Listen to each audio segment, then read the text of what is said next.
Hello. Welcome to the Rotoworld Baseball Show. I'm your host, Eric Samulski, joined, as always, by my co-host, Scott Pianowski. Scott, a little stressful weekend for me with a move, and obviously, you got Mother's Day, lots of plans and stuff, but we're here. We're talking baseball, and everything's all right. Everything's all right, yeah. A lot of fantasy stuff to unpack. A lot of guys who aren't hitting, a lot of guys who are hurt. And Eric, we're in mid-May. I feel like you should know now if you're a contender or not. And if you're not a contender, I'm not sure how you fix it, but it's an exciting time of the year. Weather's getting warmer. So hopefully offense will pick up. It's been a very slow start offensively. There's been a lot of speculation. Has the ball been tinkered with? But the good news about baseball is that you, more than other sports, like if you were off to a bad start 6 weeks into an NFL season, that might be unfixable. In baseball, it's 162 games. It's 6 months. And some of your opponents are going to check. They're going to start going on vacation. They're going to, second half of the year, their kids will go back to college or they'll go back to college.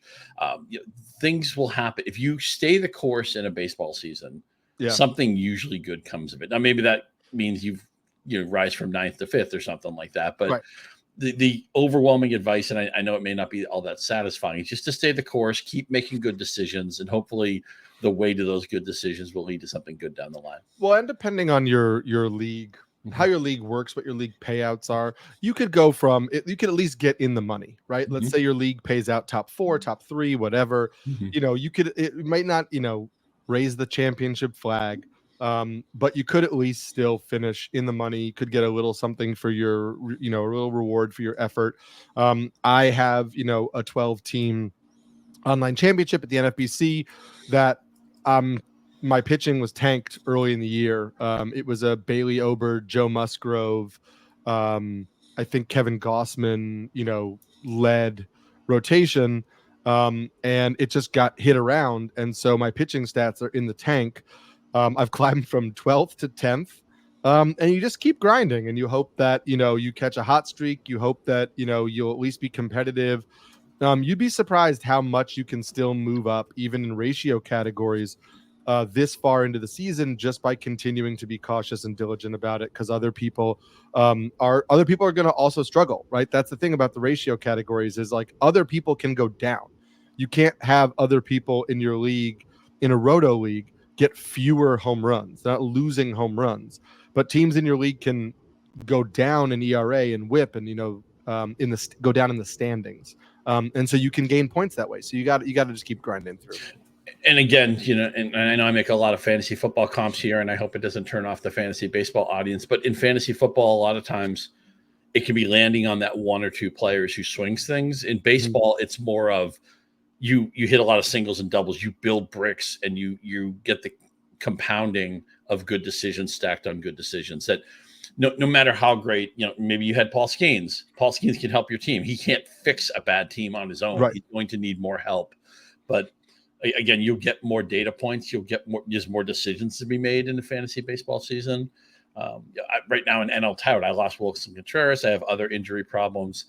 And everybody who's being trade talked like, does anybody want Jose Quintana and his 5.27 ERA? I'm like, well, how would that help me? How my team can get better by trade? I trade something of value for him. I don't understand that. Somebody who I respect, he's well ahead of me in the standings, offered me two relievers, two pitchers I wouldn't have bid on in Fab for Harrison Bader, who hasn't really done all that much, but he does play every day, a little bit of power and speed there. And it's like, in Tout, what I think I might have to do, Eric, in most mixed leagues, when people offer you like 2 5s for a 10, or even like 2 6s or 2 7s for a 10, you should just usually keep the best player. Yes. In a league like Tout, where any injury hole that you have is so hard to fill on the waiver wire, there's just nothing out there. I have Mookie Betts in that league. I may have to see if I can trade Mookie Betts for like 3 or 4 guys who I would play. Yeah, all these rules we talk about with like trades and waivers and whatever, it's always generally speaking, and it's going to depend on your situation. If you have been decimated by injuries, then sometimes you have to trade the stud for 3 guys who you hope will produce similar to that stud, because you need to fill the lineups. You need to fill your lineup out. And so if you're trading a guy like Mookie Betts, but you're and you're downgrading at his outfield position, but still to or wherever you're playing him, but still to a solid producer, and then you're upgrading it to other positions, meaningfully upgrading, that can improve the quality of your team. We'll get into some of that kind of like stuff this week. Obviously, it's our Monday show, so we're going to talk about waivers. The main focus of this show is going to be on the weekend, who did well, who was a trendy pick on waivers. At the very end, we're going to start getting into some of the Statcast data that popped this morning on bat speed and swing path and all that kind of stuff. Just a note that over at Rotoworld this week, we are going to break down all the leaderboard in different articles throughout the week. So there's many different components of what they talked about today. I posted an article that looked at the average bat speed leaderboard on Statcast and also the swing path leaderboard. So who has a short swing, who has a long swing. I thought that was really useful combined. We're going to have also people look at the squared up rate, which is one of their new stats, and the blast rate, which is one of their new stats. And all these kind of like metrics that are part of this leaderboard we'll address separately. So we'll talk about it a little bit on Wednesday's show as well. And that's something you can, keep checking Rotoworld every single day this week to make sure you're getting more information on not just like what these stats actually are and why they're important, but how it impacts us in the fantasy landscape. So we'll talk about that at the end. But there's only one place we could start, and that's with the debut of Paul Skenes. It was the talk of the town on Saturday. Paul Skenes, who is the Pittsburgh Pirates' top pitching prospect, who is the top pitching prospect in baseball. Or there are some people I know who would argue Jackson Jobe is the number one pitching prospect in baseball. But again, Paul Skenes, universally considered, or for the most part considered the top pitching prospect in baseball, had a solid debut. If you read fantasy baseball Twitter and baseball Twitter, there was a lot of like, this was the domination we expected to see from Paul Skenes. And I'm not sure if people started writing that before the fifth inning or, just before he even started, because the overall line is 4 innings pitched, 6 hits, 3 earned runs, 2 walks, and 7 strikeouts. Now, he did look overpowering for a large stretch of the game. There are some there's some things we'll talk about in terms of his command. He got the first 2 batters of the 5th inning got on. So when he was removed from the game, he had allowed only 1 earned run, but those were his runners, and they came in to score on. This Nicholas, the reliever who came in, struck out Bellinger and Christopher Morel, and you were like, okay, they're getting out of this. And then he hit Ian Happ, walked Nico Horner, walked Michael Bush, walked Miles Mastrobuoni. Then they brought in Josh Fleming. He walked Jan Gomes. And so the whole outing dissolved into sheer mess. But what did you think of Skenes' debut? Did it match the hype? I know it's not really actionable because he was rostered pretty much everywhere, but had he been eligible, would you have been spending huge amounts of money to get him? I think a lot of people would have, even with the understanding that what's the upside for innings here? 100, 110, 120. The Pirates are probably not going to be a playoff team this year. And you would think, even though they have 2 absolutely star young pitchers, Jones has been great all season, and when Skenes has just been toying with people in the minor leagues, it wasn't hard to see. And as you mentioned, his stats get skewed because he inherited runners score, and they just gifted Chicago all those runs. But Skenes' average fastball was 100.1 miles an hour. That's absurd. The strikeouts played right away, which makes him, even if he's going to have some outings where he allows some runs, that strikeout upside is going to make him viable. I just don't know what they're going to do with him long term in this season. And I was talking a lot with my friend Joe Sheehan the last few days. He's been writing a lot about what do we do with young pitchers, where it came teams that backed off, and you got to throw 70 or 80 pitches in the minors, and you got to come up and you got to pitch 4 or 5 innings, and we've gone so far from abusing pitchers to, oh my God, we can't abuse pitchers. And he said, look, we have to go back to pitcher use, not pitcher abuse, but we have to start training these guys in the minors to go 90 or 100 pitches to pitch Right. 6 innings. It can't be just about 18 batters through the lineup and then get them out of there. Now, obviously, with Skenes, the number 1 overall pick, somebody who projects as a future Cy Young candidate and one of the best pitchers in baseball. I mean, this was the most anticipated starting pitcher debut probably since Steven Strasburg. That's a universal opinion. He's going to get the chance to throw what is a deep game now in baseball, 6 or 7 innings. I mean, think that Blake Snell, right? He has 2 Cy Young awards. He's never thrown a complete game in baseball. I mean, that's just the shape of baseball these days. I just don't know. The only thing with Skenes, if I rostered Skenes, I was encouraged by what I saw because you wanted to see signs of the dominance. You saw it. The Cubs are a good lineup. And for the most part, I thought Skenes had the better of the matchup, even if the final box score doesn't line up with that. But you have to just ask yourself, what's the innings? What is logical? Right. Now, if I had Skenes and he struck out like 11 in his next start, I might try to trade him thinking, well how many innings did he throw? I think you could float trades now. I mean, before the start, I posted a tweet and I was basically just like, this is a hype check. Who would you rather have between Skenes, Kevin Gossman, Joe Ryan, and Shota Imanaga? I remember that because they're around the same. Well, Ryan and Imanaga and Gossman are like similar-ish in rankings in a lot of places you'll find. Imanaga was the runaway favorite, which was interesting. But Gossman and Skenes were pretty close, and they both way outpaced Joe Ryan. And so there were leagues where before Skenes' debut, you might have been able to trade Paul Skenes and get Kevin Gossman. And I understand that people are concerned with Gossman's health, even though his average fastball was over 95 miles an hour in his last start, which is actually faster than he was throwing last year when he was allegedly fully healthy. The point is just, when we say explore a trade possibility, we're not saying like, hey, trade Paul Skenes.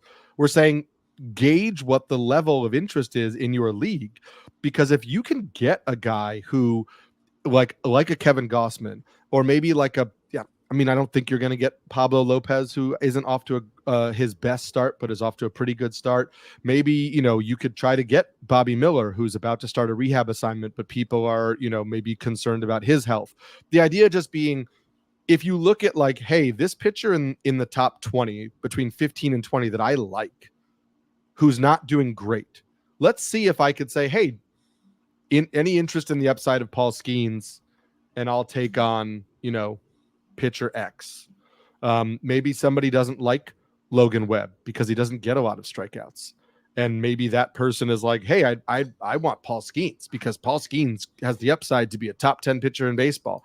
Like, having those conversations is never a bad thing. If people aren't interested in Skenes in your league, then fine, hold on to him. Nobody's telling you to get rid of it at all. But it's always a good thing to check that kind of value. He allowed a lot of loud outs, which is going to happen when you throw 101. Like, he has a really good fastball, but there are some hitters that can hit a really good fastball. And when they do, it's going to go a long way. In the first inning, Christopher Morel tattooed a baseball to the wall in center field. He crushed it. And that could have, changed the outlook of the first inning of that game. And those are things where it's like, that's going to happen. It doesn't mean that Paul Skenes is bad, but it means that there are going to be moments where it's like, oh, this is a major league offense, and some guys are going to get to things that college hitters and AAA hitters weren't able to, and he's still going to miss a ton of bats. But there's going to be some ups and downs. His pitches looked great. The command of it came and went. And again, that's going to happen with younger pitchers as well. I wouldn't expect sheer dominance every single time out, but it was super fun to watch. I loved watching that out. So assuming no injury, he's going to end the season with about how many innings do you think? First of all, he threw a lot of innings last year between, college. He threw a bunch. And then he also threw, not a lot of innings last year in the minors. He threw like a little over 6. But he threw, I don't remember the exact total. We'll look it up as a recording, but he threw, I think, about 150 innings all told. So I don't think it's a shock to see him push, something like 140 in the season. And he has 131 right now. So if you were telling me we get another 110 innings out of Paul Skenes, I would tell you I don't think that that's crazy. 100 to 110 the rest of the way. And if you consider that a lot of starters have already gone 40, 50, the 110 innings isn't that much different than what you're going to get from the average starter. The question is going to be, is it 6 innings in a start, or is it the hard 5 that we saw them do sometimes with Jared Jones, which will limit the possibility of wins and limit strikeout totals because you can only strike out 15 guys in 5 innings. Well, I guess if you drop third strikes, you can strike out more. But innings concerns aren't as big of a issue for me at this point in the season with Skenes as they might have been if he had started the year up. Right, and the other thing too is that, and my expectation might be just a tiny bit lower than the 110, but it's not significantly different. We're basically in the same neighborhood, but it's not like, oh, Paul Skenes could be shut down, but like everybody else is fine. Everybody else can pitch all season, right? I mean, Guys are going to get hurt. Other teams are going to be out of contention, and they're going to want to handle their pitch. At some point, you would think Jones would probably have his workload scaled back because it doesn't make sense for Pittsburgh to push these guys to the highest limit in a year where they can't win the World Series. So I don't think they can. Their offense is really depressing right now. But so he's dealing with some caps here, but it's everybody in baseball right now, right? Nobody's ever a good bet to throw 200 innings anymore. Even the guys we think are horses.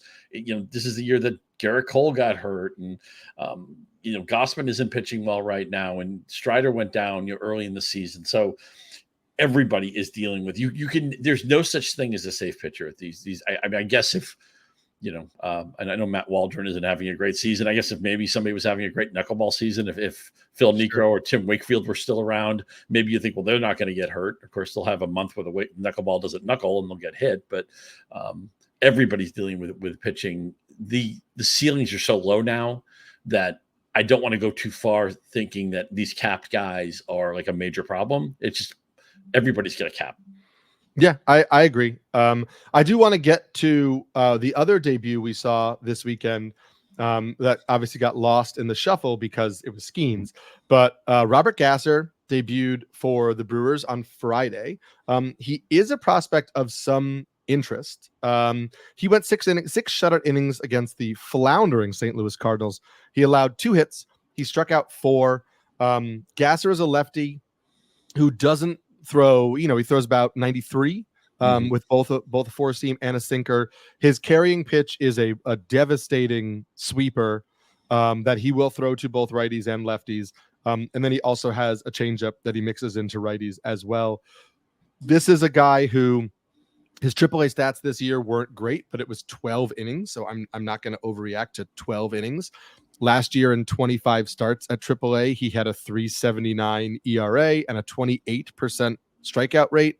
I think the sweeper really plays, and I think that he is a solid floor pitcher because I think the command is really good and he has a deep enough arsenal he can mix and match. And so he's not going to be the electric, Paul Skenes guy where you're like, oh my God, I have to watch this Robert Gasser start. But I think he's a pretty good and pretty advanced pitcher in terms of his poise and his feel. And he's 25 years old.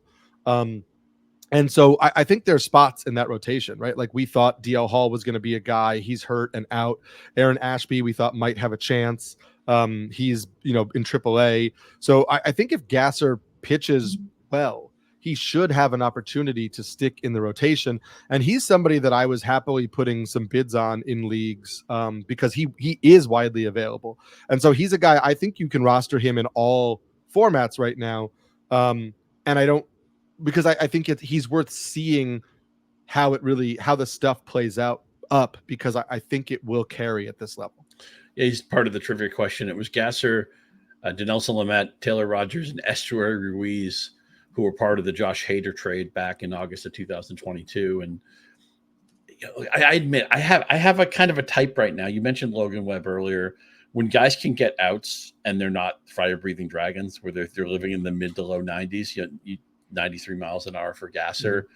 I like guys like that. I think left-handed pitching, when in doubt, because everybody can hit right. If you can't hit righties in Major League Baseball, you can't play, right? But lefties, not only do lefties struggle, lefty hitters struggle against lefties, but there are also some right-handed hitters. They just don't see lefties enough. The angle is different. So it's not unusual for some lefties to be really successful against right-handed hitters as well. And the Milwaukee Journal Sentinel all over this Gasser debut, calling it a Brewer Major League debut for the ages. I'm at a point, you mentioned the Cardinals, what they're in last place, and Goldschmidt's off to a horrible start. Their whole, I just think this team needs to be blown up at some point in the middle of the year. Are we deep enough into the season? Bryce Terang's off to a great start. They had this Gasser debut that went well. Are the Brewers a 6-month story? Are the Brewers going to be a playoff team? Because I'm starting to believe in this team. I think they really could. There's some guys like, we're not going to talk about Joey Ortiz on the waiver wire part of this show because he's not playing enough, but he's doing some interesting things recently. Yelich is back. I really do think that the Brewers they can contend for the wild card. I think they're a solid enough team. It's going to depend on that starting rotation, right? That was the issue. After Peralta, what do you have? They lost Brandon Woodruff. They traded Corbin Burns. It was, what else do they have? And maybe we do get a good summer out of DL Hall. Like we don't know, but it will be the carrying thing over the summer is how does this rotation respond? Right. Yeah. Rice Wilson, Colin Ray, Joe Ross right now, they're 2, 3, 4s. They really need Gasser to step up. Of course, if they're in contention, not that the market, you would like to think they could trade for a starter. The problem is there's just not that many. There will be many more buyers than there are sellers for starting pitching because everybody's looking for that. Let me ask you one other thing. We haven't talked about this. I have some Devin Williams shares. I mean, major back injury. They're talking about him maybe coming back in the middle of the year. Trevor McGill hasn't been bad lately. Piams kind of came and went. They had some other guys trying to close who weren't working out. Do you think Devin Williams has like a 15-save second half in him, or it's just like if he even pitches this year, it's like a big thing? I mean, what's your level of optimism? So. He's going to start throwing. He's going to start throwing some more time in the next week. We don't have an exact date, but he's going to start throwing sometime in the next week. And then he was supposed to have a checkup with the doctor, I think this weekend or early this week, just to kind of like give him the green light. And then obviously once he starts playing catch, then he plays, then he goes to long toss, then he goes to bullpen work. So we still a ways away, but relievers take a shorter time to ramp up than starters because they don't have to throw 100 pitches in a game. And so I really do, they have said like all-star break for Devin Williams. And I think pending how this checkup goes, we are kind of trending in that direction. And I think that would help the Brewers as well. And at least it's look, you don't want any kind of injuries, something we have to be concerned about, but it's not an elbow. It's not a forearm. It's not a shoulder. You would like to think that when the back injury is healthy, he's, kind of good to go. Sure. And it is not something that allegedly is not something that's chronic, right? Like somebody like Anthony Rizzo has a back injury, but it is a chronic thing that has continued, which is a little different for me. I did want to just briefly mention, while everybody was watching Paul Skenes on Saturday, Christian Scott for the Mets had his second straight really nice start against the Braves. I know it wound up being a quality start, gave up 3 runs, but he had a 32% whiff rate. He had a 25% CSW. He missed a lot of bats with the 4-seam, with the splitter and the sweeper. I thought it was a pretty solid overall effort from against a tough team. While your team is getting no hit, I mean, the Braves took a collective no hitter into the 9th inning, right? And Scott kept them in the game, and he's only 39% rostered on Yahoo formats. And I just wanted to bring that up because it's like, yeah, we're talking about Skenes and Gasser because they debuted over the weekend, and that's great. But Christian Scott was also really good over the weekend. You can make an argument he was just as good as Paul Skenes in terms of overall performance. I understand that, like, Skenes is electric in a lot of ways, but 6 innings, 6 hits, 3 runs, 8 strikeouts against the Braves offense is a good performance. And I would be running to get him if you're in one of those, 61% of Yahoo leagues where he's not rostered. Is it really that low? That as of 9 a.m. this morning. Okay. I'm surprised by that. Yeah. I mean, the thing with Scott is, he was not a highly touted prospect. He's a 5th round draft choice, but I mean, look, he was just throwing pellets in AAA, right? The whip was 0.71. He had 36 strikeouts against just 6 walks and 25 in the third innings. And that walk strikeout rate has basically translated to the major leagues, right? Anybody, and I love that you mentioned this was against the Braves. And I realize the Braves aren't the Braves yet. Acuna's been a little bit disappointing. Matt Olson's off to a slow start. We'll get to one of their major injuries in a second. I mean, other than Ozuna, I can't think of anybody right now who's crushing it for them. And yet they're 5th in the league in runs per game. I mean, it's like they're still have a really good record. Eventually, somebody's going to pay for this. And I thought it was kind of coming a few days ago when they all hit a bunch of home runs off Jose Quintana, although after that inning, they kind of shut down the offense. But somebody's going to pay for this. And when you pitch that well, if you owned or rostered Christian Scott and didn't want to pitch him against the Braves, I would have totally understood. But the fact that he puts this game out, and as you said, it's shadowed by Skenes. It's shadowed by the near no-hitter that the Braves had on the other side, spoiled by the JD Martinez. JD Martinez spoils everything, right? I mean, he injures Wilson Contreras. I like to think that was an accident. He's just no-hitter going on. Yes, I think that was definitely an accident. Yeah, you're a former, college catcher, so you can speak to that. But did anybody ever intentionally injure you on a swing, Eric? No, we did a lot of drills on taking out catchers on plays at the plate, though, and there were definitely some intentional injuries or trying. Were you a block the plate guy or the Olay tag guy, or how did you handle those plays? I'm 6'3", 230 pounds. Like I'm standing in front of the plate, and come and get it. Come and get it. I'm here. You're gonna go through. You're gonna go through me, Pete Rose. Yeah. Okay. You want to win the All-Star game? Another anyway, Christian Scott, I just want to say we're pounding the table here. Yeah. Do not let him. I don't care if you're in a shallow league. You want Christian Scott on your team. I'm also pounding the table for Matt Manning. Matt Manning is coming up. He's got a 2-start week this week, which we really like to see. We talked about this last week when we did our bold predictions, or we revisited our bold predictions. And I mentioned that I predicted that 5 of the Tigers starting pitchers would finish in the top 70, and that it could include Matt Manning if he took Kenta Maeda's spot. Now, Kenta Maeda is on the IL with a viral illness, and we don't know how long that's going to be for him. I do get the impression that they also he's really struggling, and they weren't upset with giving him a little bit of a break. Manning's going to get a 2-start week against the Marlins and the Diamondbacks. The Diamondbacks lineup doesn't really scare me right now. We talked a lot about Matt Manning's improved fastball in the spring.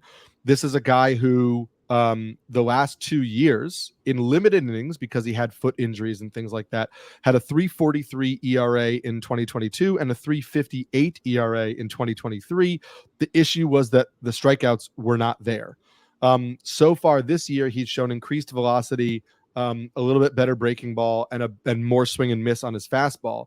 So I think there's a possibility we get the good ratios with like a strikeout rate in the 8 something K per 9. And so you're not getting like a Christian Scott type upside here, or Paul Skenes type upside, obviously. But I think you could get a very usable starting pitcher in a lot of formats. In all 15-team leagues, I was trying to get Matt Manning this weekend. And in 12-team leagues, I scooped him primarily because I like the matchups this week. And then I'm happy to use him as a streamer, or as what Paul Sporer says, like the team streamer, where maybe he'll stay on my bench if I don't want to play him against all offenses. But especially with the starting pitcher landscape as it is, I was happy to get Matt Manning wherever I could. Yeah, I like it. I mean, you talked about him before the season. And when somebody, like, we might say, oh, well, he doesn't have a spot in the rotation and he's like the number 6. Those guys always get a chance to pitch because somebody will pitch poorly. Somebody will get hurt. And I think as we sit right now, this will be Manning's 4th start on Monday. He's going to end the season with like 18 starts for the Tigers. There's going to be a need. Guys will get right now. Maeda going on the IL, and he has not pitched well at all. I wouldn't be surprised if the Tigers at some point moved on from that completely and made him a reliever, or maybe cut ties entirely. The big thing with Manning, 2 things that I like. One, he was the number 9 overall pick in his class. He's still just 26, and the strikeouts have spiked this year. You have to. Unless you have an extremely exquisite batted ball profile where it's weak contact, it's ground balls, you really need to keep the ball out of play as much as possible. And this year he's actually acquired a strikeout pitch. Miami could not be a better. There's certain teams I wouldn't pitch him against, but I mean, there aren't that many teams like that right now. Right. What offense is okay? The Orioles, get me away from those guys. I'm Sure. not The Orioles, like maybe the Phillies in Philadelphia, the Dodgers, obviously. Right. Those are those interleague you know, games are going to be few and far between for Detroit. right. Okay. Especially, and Detroit's in the Central. I mean, there's nobody. I mean, it's all the right now, and then you look at like the West, like maybe I don't know that I would feel comfortable throwing him against the Rangers. They're starting to heat up a little bit, but like the Astros and the Mariners have struggled. So what? The Yankees, like depending, if you're playing in Yankee Stadium, I could see maybe not wanting to throw Manning, but again, like that offense hasn't been great. The Blue Jays offense has struggled. We talk about the Red Sox offense has some pop, but also strikes out a lot. The only pound the table. Oh my God! Do not pitch him against this team in the American League is the Orioles. That's the only team. I think so. Yeah, I think so. I mentioned that the pitching landscape is not great. However, it got better over the weekend. We saw the season debuts of Taj Bradley and Bryan Woo. And then we saw all of Jesus Luzardo, Brayan Bello, Nick Pivetta, and Christian Javier come back. They all came back to varying levels of success. Understand that, like, if a pitcher like Christian Javier comes off the IL and has a really bad first start, this isn't like oh my God, he's still hurt. Like, wave the white flag. Give it a little bit of time. The concern, which we'll need to keep an eye on, is Bryan Woo, who left the game with forearm tightness. And obviously we understand that, he had an elbow issue coming into the year. The Mariners have said it's fully precautionary, but his last two pitches were 88 miles an hour. As of right now, they're saying he's going to start on Wednesday. I would take that with a huge grain of salt. And if I'm in a league that does weekly lineup locks, like, I'm not starting him this week because I just don't have a lot of confidence that he's going to pitch. I hope he does. Fingers crossed. He's the one that, I am most concerned about of this group. All these other guys were rostered pretty much everywhere, and we've been telling you for weeks to stash Taj Bradley before he came back. So hopefully you did that. And if you have the opportunity to pick him up now, go to it. Totally agree. Bradley's the guy of that group who excites me the most. And I have to admit, I watched the Javier start just about every pitch, and man, with the Tigers knocking him all over the yard. But at least I feel like whenever we talk starting pitching, it's usually bad news, right? It's just nice to see some guys come back, right? And Bello, I'm still going to be. I think you might be there with me. I'm going to be one of the last guys who keeps believing in him. We know Andrew Bailey has done some nice things with that rotation, and he's changed. Get away from the four-seamer. I think Brayan Bello can be like a very quality second side of your rotation pitcher in like a medium mixed league. I'm holding on to him. In fact, I pitched him on spec. I didn't even want to see a start. I put him right back in the lineup. Yeah, I fully agree, especially against the Cardinals, which who's going to face this week. Like, I think you have to do it. There's other good news for the Red Sox. Garrett Whitlock is about to start a rehab assignment. It's going to take him a couple of starts, but he's going to start a rehab assignment so we can see him back, and maybe he takes 2 or 3 rehab starts and is back. And then Blake Snell already had a rehab start. He's likely going to have one more rehab start and then come back. Both of these guys, I think you roster them when they are back. I really mean that about Whitlock too. Like, as we get closer, like, he's a guy I would stash because he was looking pretty good at the first start of the year. Snell, I mean, for me, you have to roster him because we've seen before he struggles at the beginning of the year and then picks it back up. You're obviously not going to leave him on a wire. I'd be shocked if he was on waiver wires right now. I'm sure most people kept him on their roster or, kept him on the IL. But again, that's something to take note of, like, not actionable, but these guys are coming back, some sooner than others. I don't have much to add to that other than Snell's we talked about this before, the 2 Cy Youngs, but his non-Cy Young seasons have been so unimpressive. Let's see, what's his roster tag right now is 93%. So everybody, rating Cy Young, what do you do? You have to hold a guy like that. You got it. The big pitcher park. He's got the great defense behind him. One nice thing about I talk about having a lot of Logan Webb shares. One thing I love is that whenever they hit a ground ball to the left side, I'm like, okay, Chapman's got that. Yeah, it is nice. We'll get to that team in one second, but we have to highlight another third baseman. Austin Riley left the game on Sunday with side discomfort. The Braves have said, and again, we're recording this Monday, where it's a little bit before 2:00 right now, so we'll see what happens. The report last night from the Braves beat reporters was that Austin Riley didn't tell the Braves he felt something in his left side during BP. He felt it in BP. He didn't believe it was serious. And in the middle of the game, and then they decided it was precautionary to remove him from the game. After the game yesterday, he said he didn't know if he would need an MRI. He will see how he feels when he wakes up. And then they would decide whether or not he needs an MRI. The Braves do play today at 7:20 p.m. So there's a good chance that he won't be in the lineup, but won't go on the IL. We don't really know yet. It's a situation you're going to have to monitor. By the time you listen to this, you may already know what happened on Monday night, at least. But as of now, it doesn't appear like an IL stint is incoming. And the conversation about why is he not playing well as we want to start the year is a conversation for another time. That's, we have to dive into those metrics. That's not relevant to this right now. But if you're in a weekly lineup block or an NFBC league, you may want to find another. You may have been trying to find another third baseman for at least the first half of this week. Man, these type of day-to-day injuries on Monday are so frustrating if you have to commit to the week. Just so often you're like, okay, well, he's not going on the IL. I have to hold him. And then Monday night or Tuesday, they go on the IL and then you're stuck for a week.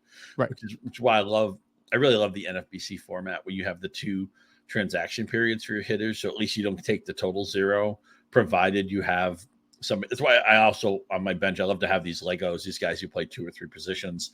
So I can just, plug in somebody and not take the zeros. But there's nothing you can really do. So Riley's too good, certainly too good to bench proactively unless the news takes maybe a step in the further direction. Yeah. I have him on a lot of teams, and I've been playing him. I never even considered taking him out of the lineup right now. I've been playing him through it. And the only way I'll take him out, if he doesn't play Monday, I'll take him out of my lineups and just assume that they may be cautious with him at the start of the week. But, that's all you can do on this right now.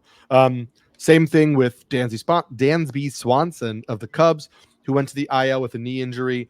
All we know is that he said he just needed a little bit of time to reset or to rest, I guess. He said his pride hates it, but it's the smart thing to do. There's nothing in the way the Cubs are talking about this that suggests it's going to be an extended absence. So that's the same thing. There's nothing really actionable here. You're putting him on your bench. You're finding a replacement for the short term. Some guys we'll talk about later could be that.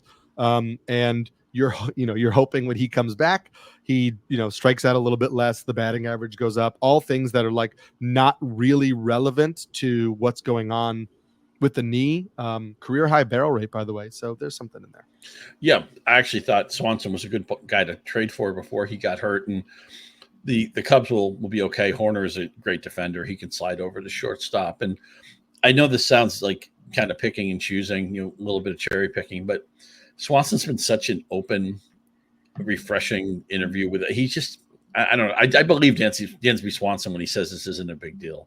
I don't know Dansby Swanson, just his history of being a straight shooter and the way he handled, he didn't want to leave Atlanta. Why did he go to Chicago? Some of the things that were important to him to go there.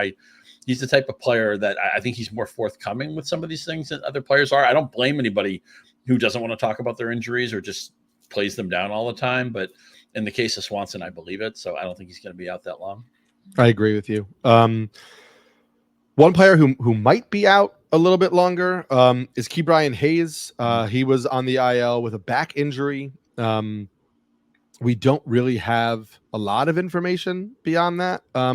Listen, the power wasn't there. He had stolen 0 bases, but he had a career low strikeout rate. He had a career high walk rate. There were some interesting process oriented things going on. Career low swinging strike rate.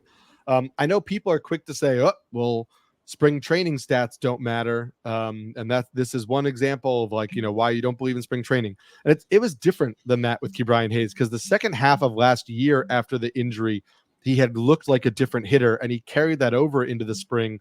Why that didn't carry over into the season is another question. Perhaps the Pirates shouldn't have fired the coach who did the work with Bryan Hayes to make him change his swing and look better in the second half of last year. But the Pirates did that, and now here we are. My question to you is, given the fact that he wasn't producing tremendously and now he's on the IL, if you're in a league where you don't have an IL spot, are you just cutting Hayes because at this point it's you're rostering him on a hope and a prayer? I mean, I'd rather have Willie Castro the rest of the season. In fact, I might like Willie Castro over a lot of people. That may be more surprising than Brian Hayes. He's a frustrating player for me because I want to love Brian Hayes. He's a great defender. He's somebody who always looks better in some of the more advanced stats than he does in the back of the baseball card stats. And the big question, and you did some really great work about some of his offensive changes, approach changes before the season, and into what is the age 27 season for Hayes. If he was going to take a step offensively, this would be the year. And now he gets off to a horrible start. Now he's hurt. Who thought? I think that everybody who saw Connor Joe as being this team's best offensive player through 6 weeks. O'Neal Cruz has been he's not having the Ellie De La Cruz season, but he's got 7 homers. He's got 3 steals. He's got an OPS plus of 118. O'Neal Cruz isn't the problem here. Is Bryan Reynolds just a good player, not a great player? He's the one guy they did extend. And I'm wondering if maybe that was the right move. But Brian Hayes, I have no problem if you want to cut him. And I say that sadly because he's a player I want to like. And it's just frustrating when sometimes a player's value is maybe more baked into his defense and he's just kind of an ordinary offensive player. He may be destined to be that guy for his career. Yeah, I held him in some NFBC leagues where I just wanted to see how long he would be out for in deeper leagues. But I don't have a problem with people cutting him. I also think we might be in a cut situation with Jung-Hoo Lee, the Giants outfielder who suffered a separated shoulder trying to rob a home run the other day. He is a high contact hitter who was hitting just 262, 2 home runs, 2 stolen bases. So he wasn't giving you a ton of fantasy relevant stats to begin with. Now he's got a separated shoulder. He's going to be out for a while. I think you can probably move on there. And the Giants had another injury by putting Michael Conforto on the IL with a hamstring injury. I think Conforto was kind of a fringe roster guy who was off to a strong start on the year, but had 7 home runs through his first 38 games. The batting average still up at 280. He was rostered in a lot of places, and I think with a hamstring injury, I'd be willing to try to hold for a little bit, just till we get a sense of like how long he'll be out. The rest of this is like, there's not a lot here in San Francisco. I mean, they called up Elio Ramos, but he's not really doing anything. Luis Matos has now been called up. He wasn't doing anything in AAA. These are guys who were notable prospects. I think you might start seeing more Blake Sable, the backup catcher who can also play the outfield. He may get more outfield run. But to me, it's like there's nobody, unless they're going to abandon the platoons and start playing Mike Yastrzemski against lefties, start finding a way to play. I guess they are playing Lamont Wade Jr. against lefties more this week. That would be the most interesting thing to me, is like, do these injuries make Lamont Wade Jr. an everyday player? Do they make Wilmer Flores an everyday player? Do they make Mike Yastrzemski an everyday player? Other than that, I'm not super interested here. Yeah, maybe it's because of my NL only troubles, but I might like Elliot Ramos more than you do. He was hitting in the PCL, and I know his first 5 games with the Giants, 294, 333, but absolutely no power at all, just slugging 353. He struck out 7 times. He's only walked once. He had a little bit of a prospect pedigree. He was routinely a top 100 prospect for about 4 years. I don't think he ever cracked inside the top 50 on most of those lists, but I'm curious to see if in your typical mixed league, you can wait and see if he produces. Again, in the deeper leagues, in the NL only leagues, I had to bid on him like he's a sure thing, because the playing time I think is going to be there. So I'm curious to see if something happens with that. And it just sucks to see. I thought Lee was going to be a really good ad for them, a quiet, under the radar, affordable guy who would hit leadoff for them. I thought might score 90 runs and chip in a little bit in other areas. And now we have to throw that out the window. And it's so funny, this offense. And I don't know if you mentioned Soler. He got hurt too. They just had cluster injuries at the wrong time. The shoulder. Yeah. So he might be a drop in some leagues, which that's going to be something that could affect him all season. It's just, you look at this team, and I love Chapman's defense, but he's a limited offensive player now. Yastrzemski has always been kind of a platoon guy. I like Yastrzemski, but he's not going to play every day. they have a team of their offense is like a team. You have to, Conforto couldn't have the comeback. He was off to a decent start. Now he's hurt. They have an offense you have to talk yourself into. It's like you have to look at them with like the rose-colored glasses, and it's a shame because I like so much of this pitching staff, but I don't see how this team can finish above 500 with the offense they have right now. Yeah, it is definitely rough. Another terrible offense is the Angels. They had to put both Luis Rengifo and Brandon Drury on the IL. Luis Rengifo went on the IL connected to an illness, so we'd like to believe that that's not really an extended absence. Drury was on the IL with a hamstring injury. Again, another thing that I don't think is really actionable. Taking their place in the starting lineup recently have been Nico Goodrum and Luis Guillorme. So unless you're in an AL only league, you're probably not really responding to any of that. And I'm going to table the next one because it'll lead into our waiver wire. Well, let me say about the Angels. I made a tweet a few days ago that they won't be happy until they start 9 guys where you say, this guy's still in baseball, right? I mean, they had Goodrum's back, Willie Calhoun, Miguel Sano, Cole Tucker, right? Yeah. Mickey Moniak, of course, was on the team last year, but he's bounced around. He's certainly a journeyman. Well, all I'm waiting for, and I know we've said this a lot, and people are probably sick of it. I did get another Zach Neto share this week. Sure. He's still batting 7th, 8th, 9th. Eventually, he's going to hit 1st or 2nd. Has to, yes. I'm telling you, man. I'm not saying he's going to be CJ Abrams was last year, but remember Abrams got off to a modest start.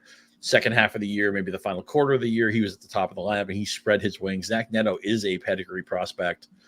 I really think if you hold with Neto, add Neto, and I think we're going to be asking ourselves, end of the year, we're like, oh, who really picked it up in the second half or in the final quarter of the year? I feel so confident that Zach Neto is going to be one of those guys. I agree.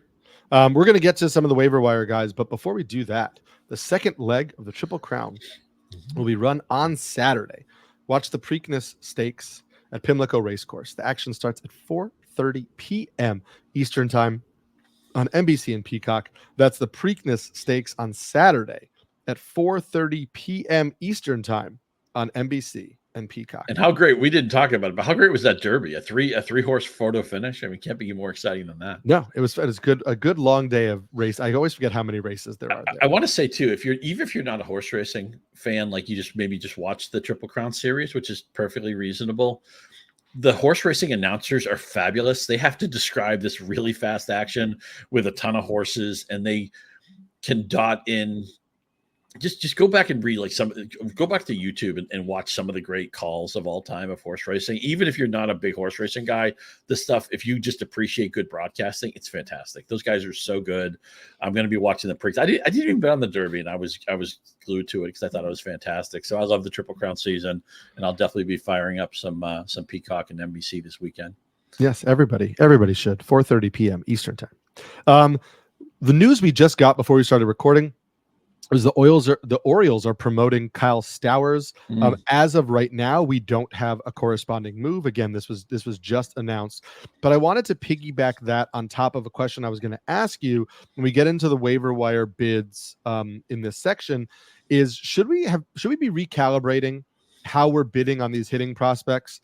We've seen some big bids already this year on guys like, well, Jackson Holliday was drafted in most leagues, but Jackson Holliday and Heston Kjerstad and Victor Scott and Jonathan Clase and Tyler Black and Joey Loperfido and Kyle Manzardo. And none of those guys has produced. I mean, Loperfido's hitting okay, but he's not playing all the time. And so we don't really know what's going to happen there. And so, like, I say this with the Kyle Stowers thing is he's not the prospect that some of these guys are. I don't know, people are going to run out. But like maybe we need to recalibrate how much money we're spending on these rookie hitters when they come up. And maybe there's a big talent gap between AAA and major leagues. A lot has been discussed about it.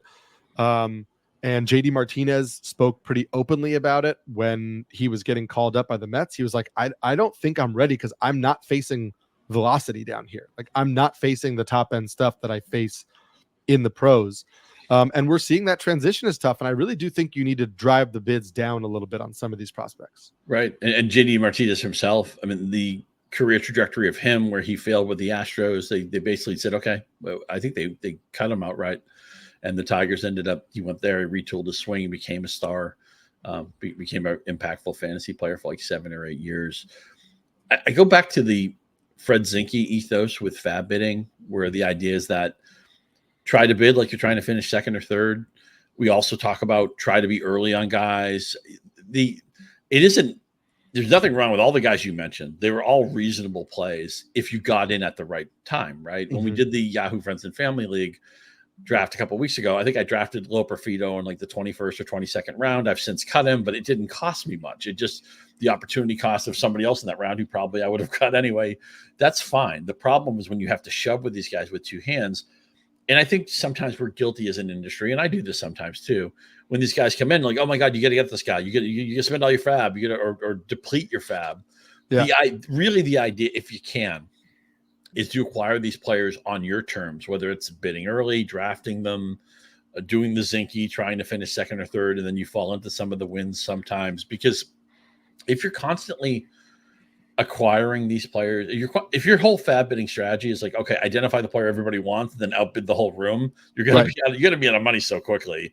And if those guys don't hit the high end of their range, you're just gonna lose money in your free agent pickups over the season. You have to try to you have to be the discerning person at the garage sale or at the yard sale or at the estate sale who's like, okay, there may be some things I want here, but I'm going to get them at my price. And if I don't get that, I'm going to walk away from it.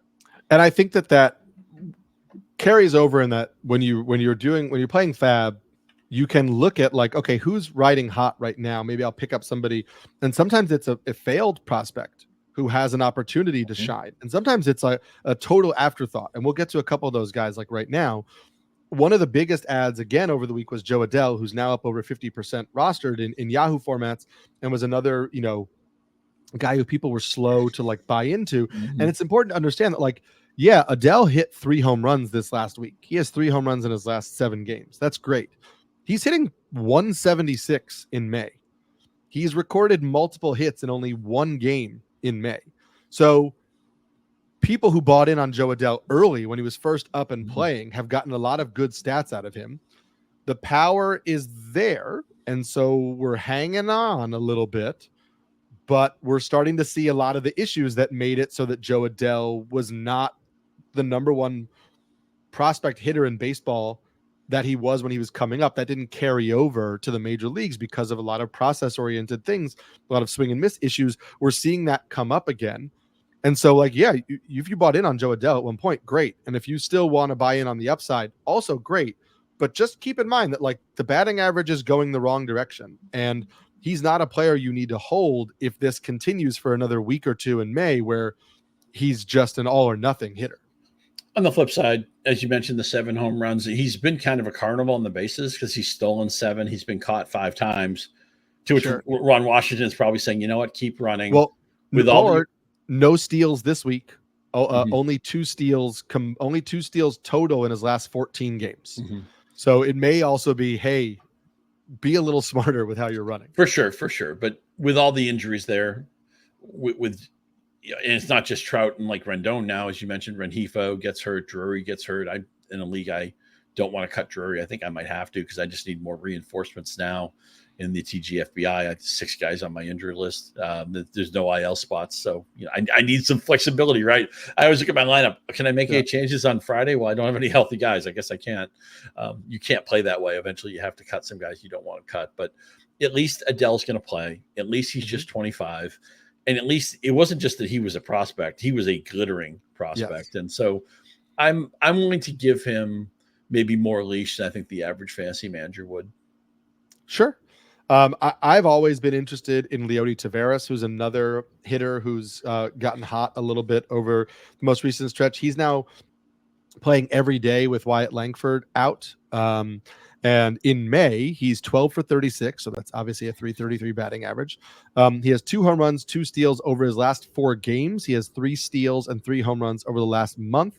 He has 14 runs scored over the last 12 games. While hitting at the bottom of the order. Mm-hmm. And that's where a lot of the fantasy value is coming from. And that's with 3 games in Coors, 4 games against Oakland and 3 games against the Royals, who we like what their offense is doing, but their pitching staff is not great. So the question becomes, is Leody Taveras' value based on these run totals because of opponents? Or, listen, he's coming off a career year last year. He's also only 25 years old. Like, there, is some upside potentially still left in there, and maybe he's a good source of batting average. And with a little bit of pop, a little bit of speed in a strong lineup, and that's gonna help you in most leagues. And they get games against the Guardians and the Angels this week, and so like the Guardians pitching staff is solid, the Angels not so much. So maybe the run total streak continues for at least another week. Yeah, should score runs, even though he's batting 9th every night. He does have a good batted ball profile. I mean, he walks a lot. His OBP is 329. Unfortunately, a lot of times when we're looking at, I always say with Neto, he's going to rise in the lineup. The problem with Taveras is no matter how he hits, he's never going to displace Marcus Semien. Right. He's never going to displace Corey Seager. But this, I think that the Rangers 1 through 9, with maybe 2 or 3 exceptions, it's probably the deepest lineup in baseball. It sucks that Langford got off to such a poor start and he's hurt right now. Carter hasn't done maybe what we expected, but this is still a lineup I want to proactively get shares of. So Taveras is more of those. He's a stopgap for me. He's somebody I could see rostering for like 2 to 4 weeks. And then he's the type of guy you cut when players come off the IL or something interesting comes up on free agency that has a higher upside, but he's playable for the next few weeks. And again, can we live with, how do we roster a player who hits 7th, 8th, or 9th? I got to tell myself one of 2 things. Either I see a promotion coming, likely, or there's so much buoyancy in the lineup that I don't think it kills them. In the case of Taveras, it's the buoyancy of the Texas lineup that kind of bails them out. I agree. I also am interested in rostering JJ Bleday, which I never thought I would say. Another guy who was a former top prospect. He was the 4th overall pick in his draft class. Things did not work out in Miami. He was traded to Oakland. Interestingly, over the last 2 weeks, so that's 13 games, he's 13 of 44. That's a 295 batting average with 9 runs scored, 4 home runs, 11 RBIs. This is a guy I wrote about at the beginning of the year when I was doing a plate discipline article, because he has some of the best plate discipline in baseball, meaning both his swing decisions inside of the zone and outside of the zone are elite. And that never carried over into anything really. Like, again, he's only 26 years old. This is his 3rd season with any MLB at bats, but he is currently a career 198 hitter, and that's even while hitting almost 250 this year. But again, you've got a guy who was a prospect of some note, who we know has a really strong process, and is starting to, really reap the benefits with having a much higher fly ball rate this year, and selling out a little bit more for power as the swinging strike rate has gone up. And I think, again, I don't know that he's going to be on your roster all year, but I'm willing to take a gamble. This is one of those, like, okay, I'm not going to pay top money for a Heston Kjerstad or Kyle Stowers if he even goes for that. I'll throw $5 on JJ Bleday and see if I can get a hot streak for 2-3 weeks. And sure, maybe it turns into something, maybe it doesn't, but I'd rather, instead of spending that much money on a hitter I'm not sure about, take a gamble on a former prospect who's maybe starting to figure things out a little bit. I'm shocked at how open-minded I am to the Oakland lineup right now. Yeah, they're pretty middle of the pack in a lot of stats, and that's much better than, that's not a negative. Like, we did not think they were going to be even close to middle of the pack. They have right now 5 regular hitters in their lineup, but their OPS pluses are well over 100, which is the league average. Ruger's at 191. He's obviously somebody people believe in right now. That I know, like, he's not a 292 hitter, but he's going to end the season with like 30 home runs. Abraham Toro was a regular pickup. I know he's on the script, so maybe we can lump him into this discussion. He qualifies at multiple positions. He seems to have ownership of that leadoff spot. Bleday, as you mentioned, he's doing what we want. He's doing the Freddie Freeman. You spit on the bad pitches and you swing at the good pitches to hit. He's got that down. Get the 5 home runs, getting on base. Langoliers, the power is fueling his story because he's only hitting 213, but he's got 9 home runs. At catcher, you kind of have to take what you get. Maybe if you lost Contreras, somebody like Langoliers could help you. Tyler Nevin hasn't hit much of late, but he's done more than we expected, even if the power isn't great. The slugging under 400. Eventually, they're going to get Geloff back, and he's a good player. I'm just so encouraged, Eric. I thought Oakland was going to be not just horrendous, but just with the horrible stadium. And does Vegas want them? Are they going to play in Sacramento? It's not really a baseball park. All the politics, all the gobbledygook you hear from the ownership, and they just cry poor and they won't build us a stadium. I thought Oakland was just going to make me sad for 6 months, and I'm actually encouraged that they're plucky. I think they're 4 games under 500, but I thought they were going to be like one of these lookout below teams. They're going to lose like 115 games. I don't feel that. And they have appointment viewing in Mason Miller too, which is always oh my God, do they have appointment viewing in Mason Miller? And it's funny, you hear these stories like, well, they'd want the world for Mason Miller. Yeah, they should. They're 33 strikeouts and 4 walks and 16 in the third innings. Now, granted, he throws so friggin' fast that even when he's pitching, you're still a little bit nervous. It's like, is that even natural to throw that hard? Right. But man, I got Rooker shares. I was going for Toro the last couple of fab periods. Yeah, Toro's leading off. Second base, third base eligible. He was interesting when he was initially traded. When he got up in Houston, and then he had didn't really pan out that much in Seattle. But he was a fringy prospect, but an interesting prospect at times. Again, leadoff everyday playing time in an offense that's producing better than people thought has value. Again, we're talking about deeper formats, but it's valuable. Switch hitter. Yep. Yeah. I was really in another infielder.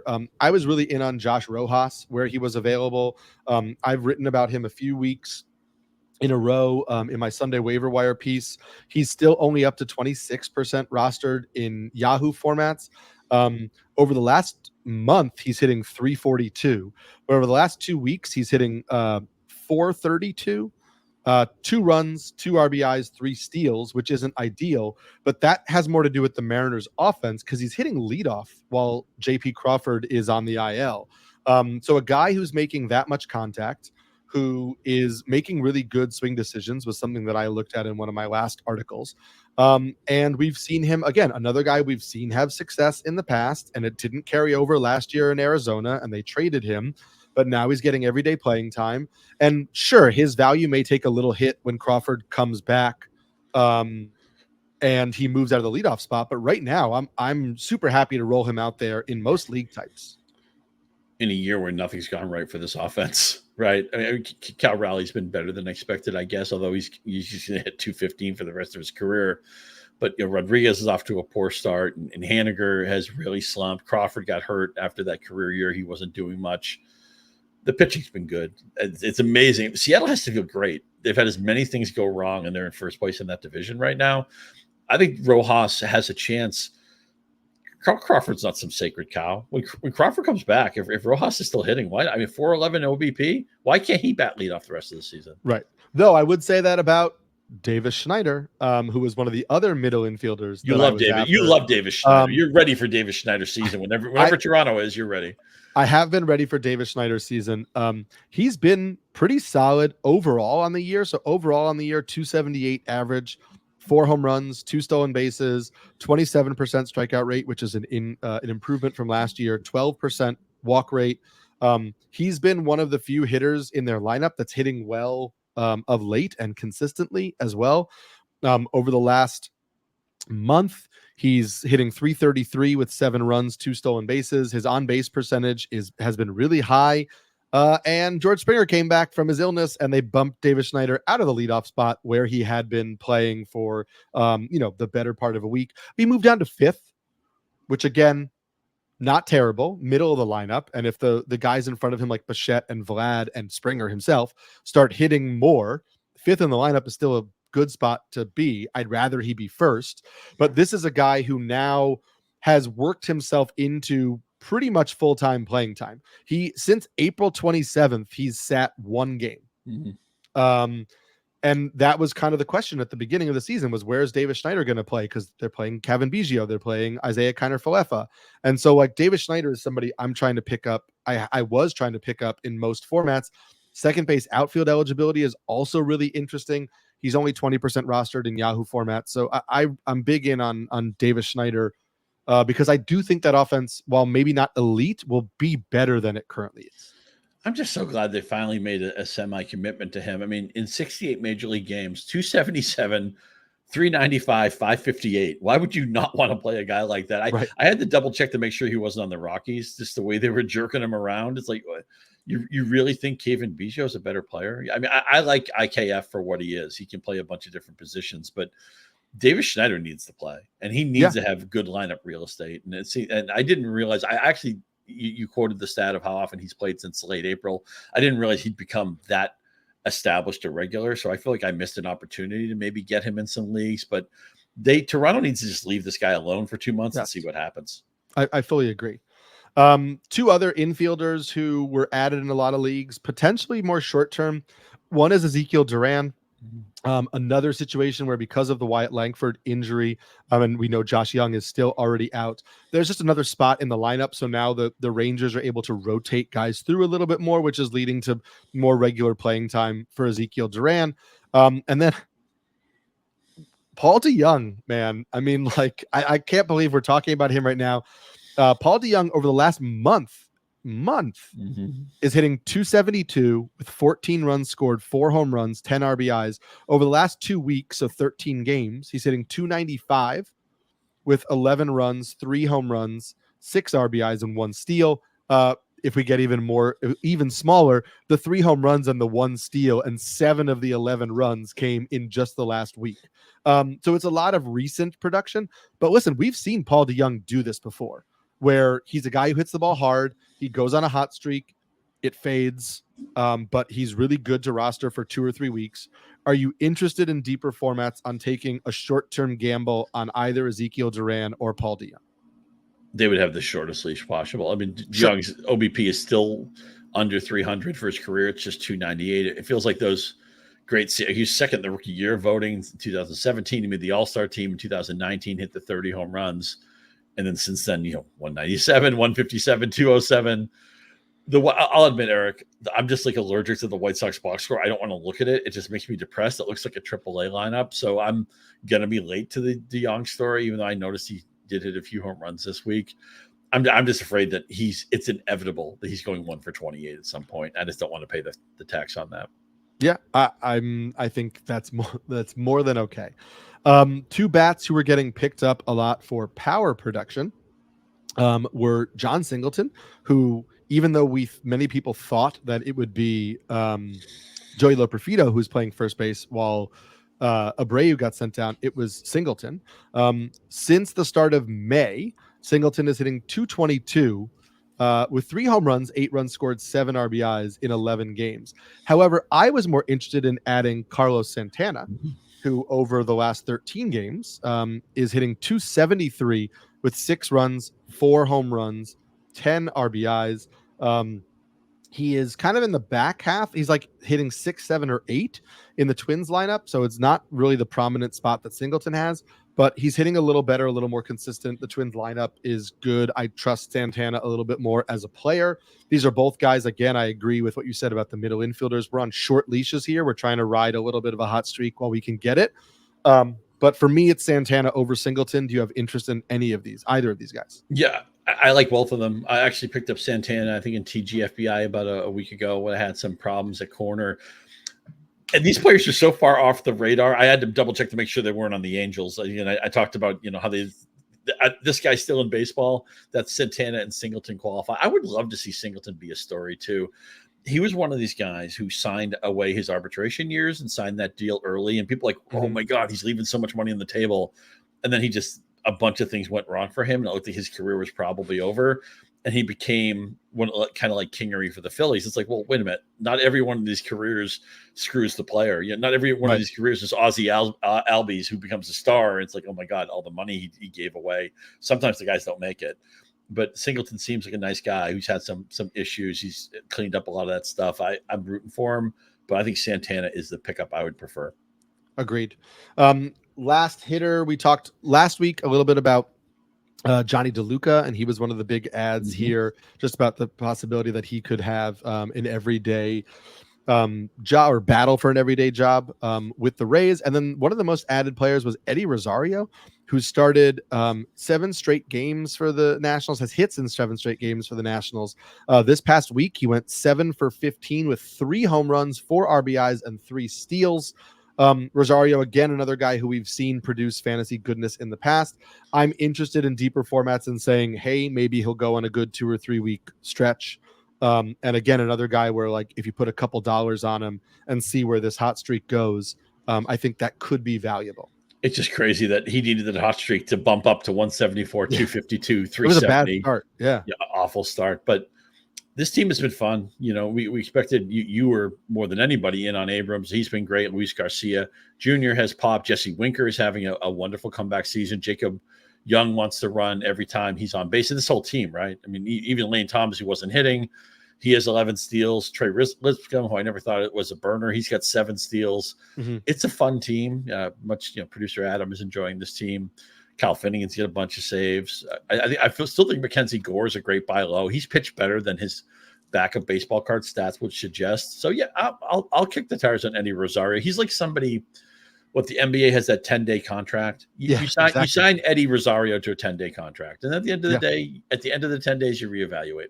I love that strategy. We'll talk about a couple of the pitchers that were added most, but before we do that, Olympic champion Sidney McLaughlin-Levrone leads a star-studded crowd at the LA Grand Prix this weekend. Watch America's top track stars on Saturday at 3 p.m. Eastern Time as they continue their run-up to the Summer Games in Paris, only on NBC and Peacock. Definitely love me some Olympic trials and Olympic lead-ups. I just love the track and field events, so it's super cool to watch. We're not going to go super long here, so I want to give you the names of 3 of the biggest risers or most added pitchers on waivers, given their schedule this week, and then one guy who I think maybe should be in there. But it's Gavin Stone, who we think is going to maybe have a couple more passes in the rotation while sorry, I'm pulling up who he's facing this week. That's why I'm stumbling. While Bobby Miller makes his return, Gavin Stone is facing the Giants this week. There were also a lot of ads, thankfully, for Reese Olson, who I really like. The only guy who's has a 2.52 ERA on the year, but is just really kind of hated on in terms of roster percentage. He gets the Marlins this week. Trevor Williams from the aforementioned Nationals, who's 4-0 with a 1.96 ERA this year, who's kind of like another out of nowhere fantasy success story as a pitcher, has a 2-start week, starts off great against the White Sox, ends less great in Philadelphia. These are the 3 pitchers who were added the most across all league types. I'm curious if you have an interest in any or either of these, any of these guys, or just one who stands out to you. Yeah, the thing with Stone is if he pitches well enough, you just have to assume that somebody will slump or get hurt and they'll find an extended role for him. Yeah, and we just talked about that Giants lineup is a mess right now. For sure. I want Gavin Stone. Reese Olson, he popped at the end of last year. I thought he was the problem with Detroit is they had I'm so sick of people talking about Tariq Skubal like he's unknown. Everybody knew Tariq Skubal was good before the season. Yeah, one of the major media companies, and it certainly wasn't anything at Rotoworld, but they're talking about, Tariq Skubal, the best pitcher nobody's heard of. That's garbage. Anybody who follows baseball knows who he is and knows that he's great.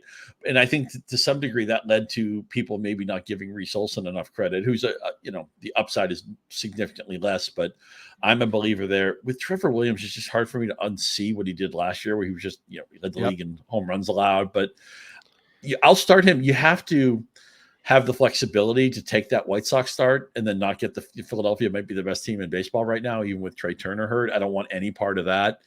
And the one extra name you haven't gotten to yet, I know Dean Kremer allowed a few more runs than we wanted over the weekend, but you've talked about this, and you're one of the best analysts doing this with all the pitch mixes. I mean, he's changed his arsenal this year.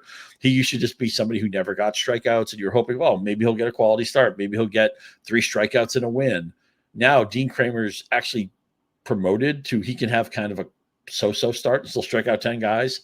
We obviously want a backline, what's going on in Baltimore with that great lineup. The park plays differently now. I want Dean Kremer on all my teams. Yes, I'm glad you said that. Obviously, like, Reese Olson is a big priority for me. I really like Reese Olson. Starting against Miami was getting him everywhere. Gavin Stone, same thing, looking really good starting against the Giants. But Dean Kremer for me, that was one of my games last night, so I was watching it and writing some of the blurbs on it. And Dean Kremer had 2 runners on in the 5th inning and with 1 out and got a ground ball that could have been and probably should have been The hidden a outs, double play to end the inning. And instead it was an error by Ramon Urias. And that extended the 5th inning. At that point, the Diamondbacks were only up 1-0. They would score 2 more runs that inning. And then in the 6th inning, he got the first 2 batters out, and then he just tired. He allowed a home run to Jake McCarthy, and then he walked Kevin Newman, and then the Orioles bullpen imploded, and Kevin Newman came around to score. So it wasn't really as bad of an outing as the 3 earned runs in 5 2/3 would suggest. He only gave up 4 hits, and he struck out 10 against the Diamondbacks in 5 2/3. Like, I really think Dean Kremer is a streamer in 12-team leagues. And I think he should be rostered in all 15-team leagues, and I would be starting him happily against the Mariners this week. I love that.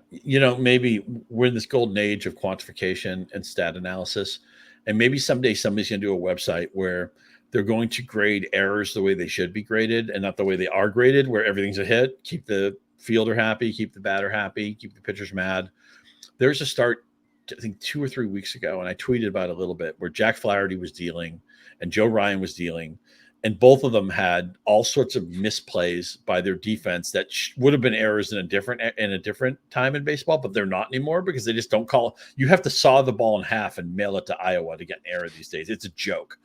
It's one of these things where, like you said with Kremer, he pitched better than the outing, the box score looks, and you gain so much just by watching the game. And also you pick up all the intel from the announcers, the people who are with the team every day, which is a huge advantage too. But I love seeing these hidden innings that maybe they look worse than they really were and also remember, they can't assume a double play, right? Like if they hit a ground ball to shortstop, if he flips it to the second baseman, they get the first out, and he bobbles the ball and can't throw it to first in time, you can't assume a double play. That's not an error, but we all know that should have been, like, in a lot of times, an inning-ending double play.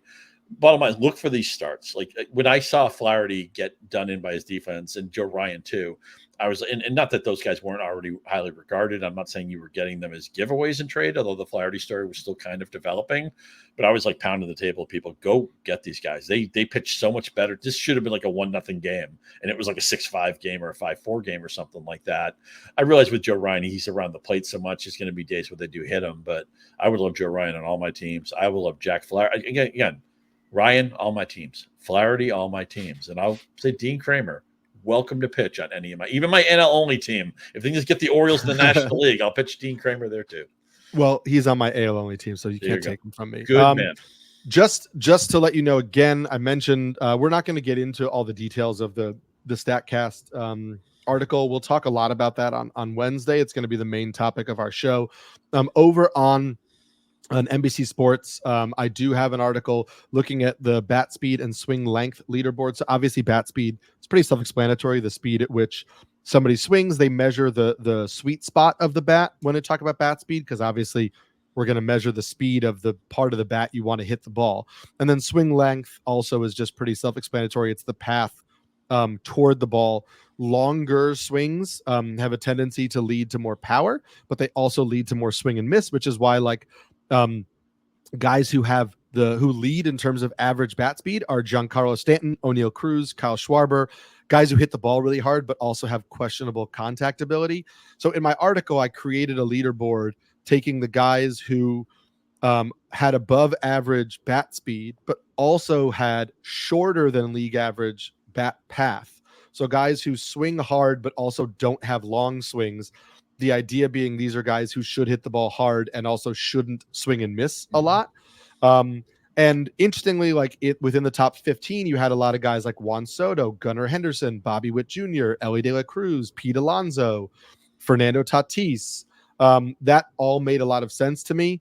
You also have Matt Chapman, who's somebody who we always talk about. He hits the ball incredibly hard. He doesn't swing and miss. It's process-oriented stats. Eloy Jimenez was on there, a guy who, his issue has always been health, not skill. The interesting Riley Green was on there. We've talked about the Riley Green breakout right now. I So love I'm Riley sure Green. I still you think it's a love little that bit he's on there. screened. Right now, he's only got the home runs. He can play a lot better than he is, and I think he will. I agree. Who else? Carlos Correa was on there, which makes sense as a hitting stat, right? His fantasy value has kind of tanked because he doesn't run, and he's not pulling the ball like he used to. But we know that he is a quality hitter overall. The surprising names who made the top 15, who I covered in more detail in the article, so you should check that out, are Jesus Luzardo of the Marlins, Lawrence Butler of the Athletics, Wilyer Abreu of the Red Sox, and then Colton Cowser of the Orioles, who has struggled of late in terms of batting average and strikeout rate, but is still hitting the ball really hard. So those are some names to keep in mind. And then also just on some guys who were doing the wrong things, who have long swings and slow swings. I did find Nolan Arenado's name on that list, and we need to dig in a little bit more, but that is interesting. So we'll dig into a lot of those stats more on Wednesday's show. As always, you can follow me on Twitter at SamskiNYC. You can follow Scott on Twitter at Scott_Pianowski. If you could rate and review this podcast, it does a lot to help us kind of get it out there. And we'll check you next week on another episode of the Rotoworld Baseball Show.